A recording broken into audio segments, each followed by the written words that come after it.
Okay folks, it's Mark with Mark's RV and Outdoor Life. Today we are working on the electrical system. I'm just going to turn this around.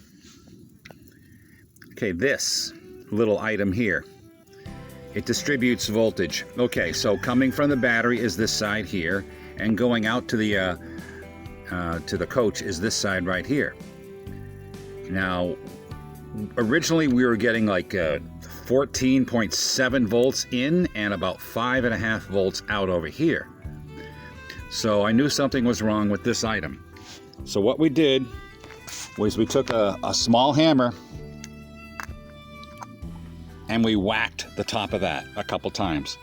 And when we did, the voltage went up to 11 volts, still not enough. And so I go, well, there's got to be something dirty in here. You see those nice shiny copper contacts? They were just covered with grease a few moments ago. And I realized I need to do a video on this. So I put a little WD-40 on a rag and cleaned that up.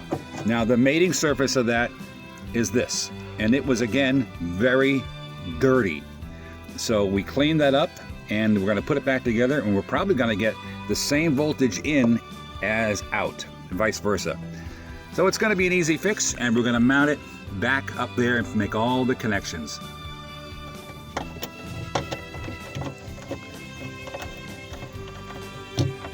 Voltmeter's ready to go. We have grounded there. Now we know here.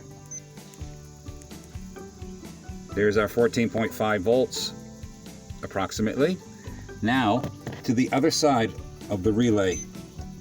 Okay, we're making contact there. 14.4. I can live with that. That's great. Okay, success. Okay, here's the big test. Does the refrigerator work? Yes, it's lit up like a Christmas tree. Beautiful. How about some of these lights? Nice and bright. Beautiful. Let's check the ceiling fan in the back. Grab the remote. Now let's just use this button here. Wow. That's beautiful. Enough power for all these devices. Look at that. It's 80%, 90, and 100. It's working great. Yeah, you gotta love it, huh? All right, here's the last test. Let's see what happens here. We're gonna hit battery and see which one of these LEDs light up. Wow, 3/4. I'll take that. A little bit of good. Beautiful, beautiful.